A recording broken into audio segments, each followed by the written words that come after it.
dark castles loomed ever larger across an oily black sky. She stood atop or rather perched like a starling on the corner of a building. I am where I always am, watching the calm before the storm. They call me an observer.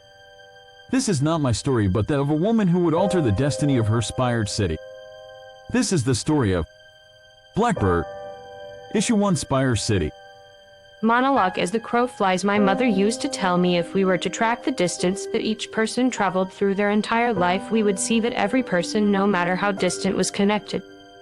That if everyone knew how the crow flies, we would have a kinder world. I wonder if she knew that as she lay dying on Dark Spire's South Street, shadows have began to envelop my city the same way they envelop my suit and engulf Darkspire. 50 years ago, my mother War Maiden had defeated the man in black hood and robes and given his ass the boot in her silver arm. But as 7-year-old me rewatches the CCTV footage, I see something the police don't. The knife flew out of the assassin's arm like it had a mind of its own. Our story begins in the year 2003. Monologue Anne. Chapter 1. Books bleed knowledge. Safeguard had not aged well. Shifter ran what was left, guiding the next generation of supers in his university in Cape Town. As the last living member of world-saving heroes, but he was nearly 70 now and the world was changing. I failed to get in 3 times, no powers unless you count really bad addiction to rom-coms. I attended Reedridge Academy, a private school. Monologue. And could you, Lyra Sherman, solve this equation? The hand shambled into the desk with force, causing riotous vibrations to wake me. Ergwa, I replied in a tired stupor. No special treatment, the teacher, Mr. Stein, frowned as I continued to be a smartass. Yeah, I'm getting a lot of that. The room of students laughed, adding fuel to the fire. Grumpily, I said, it's obvious, it's the Joffantine, the summing of 3 cubes x3 plus y3 plus z3 equals k. Now I'm going back to sleep. Some kid in the back of the room laughed. Showed you, Mr. Stein, but what a bitch. I ignored him, went to sleep. My head had been throbbing all day and medication hadn't helped. I went home early, stopping only one time, and that's when things got scary and weird. Chapter 2. Reeves. Shifter slumped back in his chair, sinking into the seat. A voice laughed from the shadows in the corner of the room that moved with life. So why not let her in? Shifter's shape began to change. Until a gray ape sat in his chair, no longer a 3-piece navy suit, but an ape could be seen. Because I knew you were coming, I knew. War Maiden had nothing to do with it. He replied in his hoarse, elderly voice. Teeth light up the dark corner, shining white within the dark spaces of the office, the void of dark. Neither did her daughter. You'll all die the same anyway. He laughed and continued, but I have plans for Lyra. A sinister smile forms on a lifted lip. Lyra. Monologue. Each passing day we lay flowers, plant the seeds of the next day. Those of hope, of cherished future dreams, and lay flowers to forget our nightmares. As people, we persist in the present, look forward to the future, and try to forget the past. But for some, the past won't forget us. Monologue N. The old silverback ape shot up out the chair, diving at the shadows. It crashed through concrete walls, sending blocks shooting away with force. Shifter transformed mid-air into a bear, span and slashed with his claws that seemed to only pass through the shadows as knives arced, as shadows reformed behind him, sending those knives crashing with force into his back. Blood leaked to the floor. You can't win, Shifter. The voice laughed and roared, I am the dark of justice. As Shifter lost his form, his Princeton-cut hair gray began to become messy. As he slumped, almost accepting defeat, the man appeared from the shadows. But Shifter had only feigned. He sent a cross jab aimed at the man's thorax as he came to gloat, and it worked. The connecting force broke a rib. As Shifter went for a second, he disappeared in shadow. So you can beat it. The old man, now a lion, roared even while daggers protruded from his back ribs. The shadowy figure appeared as a silhouette again in front of him and drew an SMG. Shifter froze. Dr. Silverback. Shifter. You're afraid of guns. He paused, sniggered, and continued, more specifically, this one, recognize it. She, shaken and panicked, shouted to the dark space, what do you want? He stepped forwards as the living shadows fell away. He said, I want what all heroes want, justice. His eyes flashed yellow as he handed Silverback the gun. Go on, take it. Put it in your mouth and pull the trigger. Or poor Lyra's next birthday will be her last. A tear falls from Shifter's left eye as snow begins to fall through the collapsed wall. He takes the gun, puts it in his mouth, and pulls the trigger. A bloodstain sprays the back wall of his office as the man disappears into the shadows. He says lights fade in the dark. I stepped inside Adler Records.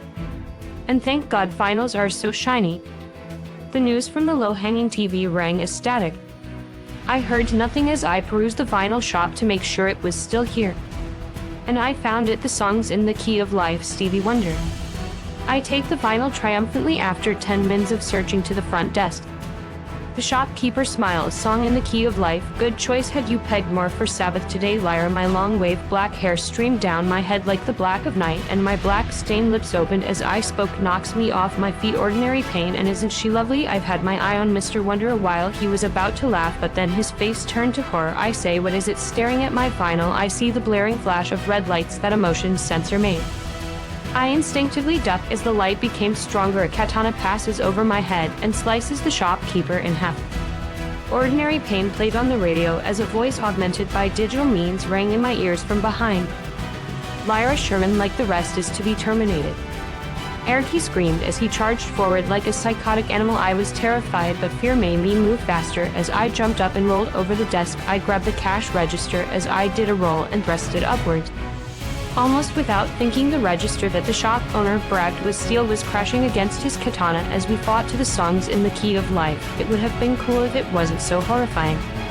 Dark mask-word green eyes met icy blue hidden beneath a steel mask. They seemed to pierce the metal and into my soul like weapons. Sparks flew as he struck again. This time the sword wedged in the register and it was slowly pushing through. A savage force of will and killing intent forced my 20 as he with animalistic primal force shouted, "Run!" As people fled the shop screaming, I had no idea where this courage came from, but I was filled with adrenaline even as the metal in his suit folded out, revealing 2 syringes of purple liquid that span reversed and shot into his wrists. His suit's sensors flickered orange and his arms grew in size. I couldn't hold the register for much longer. Dropping one arm, I with lightning reflexes kicked out with my foot and slammed a stapler into his groin. He doesn't feel it, but I do. As he said, I run. As I fling myself slingshotting through the metal door, the crazed lunatic assassin follows me, screaming as he does so, "Kill! Kill!" As I rush past the door, I swing it closed, crashing into his face. I pass a dumpster and make a mistake. I climb the side stairs going to the roof. With nowhere left to run, the drug-induced and crazed assassin follows. He's crying as he throws me from the roof, and as I hit the floor in this dark city, I fall into unconsciousness. Chapter 3: The Coma. Monologue. Sometimes I dream of birds, they fly free, and as I fall through from the building, feathers fall in my mind again and again. I am asleep, but I can hear the world around me. I hear the doctors every year that passes in my body, my tomb. I hear the world changing as Mackenzie makes his speech almost 8 years ago. He says superheroes have led our country into a declining, no, a sickened state. When a hero rises, that's when villains pop up in our now unsafe world. Why should you children fear meteors raining down in the park? Why should banks be robbed every other week? Collateral damage. They are not heroes, they are terrorists. 8 years since the defeat of Stigma, they continued to work and became corrupted. Shifter knew, and when his crime came to light, he killed himself. The crowd cheers as a man in black armor appears. Here is an angel, a true hero, a man like you and me, augmented by technology, my army, the Redeemers. Speech ends. I recall the Redeemers killing all super-powered people that were not villains, and people jealous of the heroes ate it up. As 2 years pass, a starling flies by my window. A tear falls down my face when I hear those words. A voice echoes, "She still isn't awake." Kick the electrics to the 13th percent, not too high. I feel a jolt, but I don't want to wake. The squawk shocks me though, and as the bird flies away, I shoot up out of my bed, reborn in blackness. The machine goes haywire, and my eyes, once beautiful emerald green, turn jet black. A black river falls through my eyes. Oh my God, I think you blinded her. I am somewhere else, flying over my city for the briefest second when I see it. 3 men in loaded guns into a car. My body in the bed disappears. I am a blackbird. As the bird flies atop the van, a man says, "Get a load of this, we got eyes in the sky. Shoo, go on out of here." The man laughs as the bird drops dead. My body appears jet black. Eyes lock the man's face. I am asleep, but the wrath is there for all to see. Dark black veins bulge from my face, and I launch forward at the first man, spinning and kicking him in the face. Teeth fly across the pavement. For many years I watched, I heard, and I saw. The city I once knew changed. Once bright brick buildings were replaced. In 10 years they became black spires, and people had lost their morals. It was a dark world where villains ruled. The police were named terrorists, and these redeemers purified society with corruption. They were not redeemers, but an infection. Evil had taken over my city. As the man fires his gun, I disperse into a flock of blackbirds that converge and begin to peck out his eyes until electricity courses through my body. I disappear into smoke, and I awake back in bed, the hospital where a kind face greeted me, though I did not recognize it. For years I thought it was his damn machine giving me powers. I forgot what happened in the dreamscape, but one day I'll remember. I awake no longer Lyra Sherman, I awake a blackbird.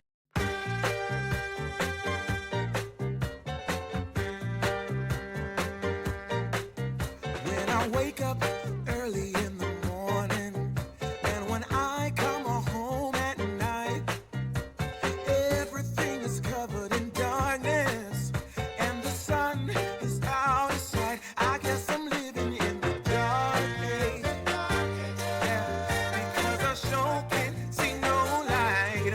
Ever since you left, there's been nothing but a cloudy sky, and there's no day, there's only night. I try to make this world a little brighter, but the flame was put to rest. Now everything is covered in gloom, and my heart is put to the test. I guess I'm living in the dark age, hey, because I sure can't see no light. Ever since you left, there's been nothing but a cloudy sky, and there's no day, there's only night.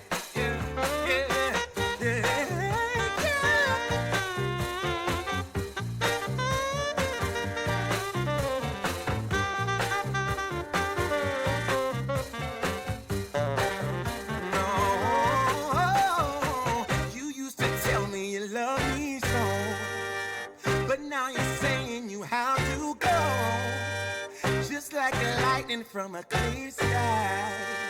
I wasn't ready to say goodbye. Ever since you left, there's nothing but a cloudy sky, and there's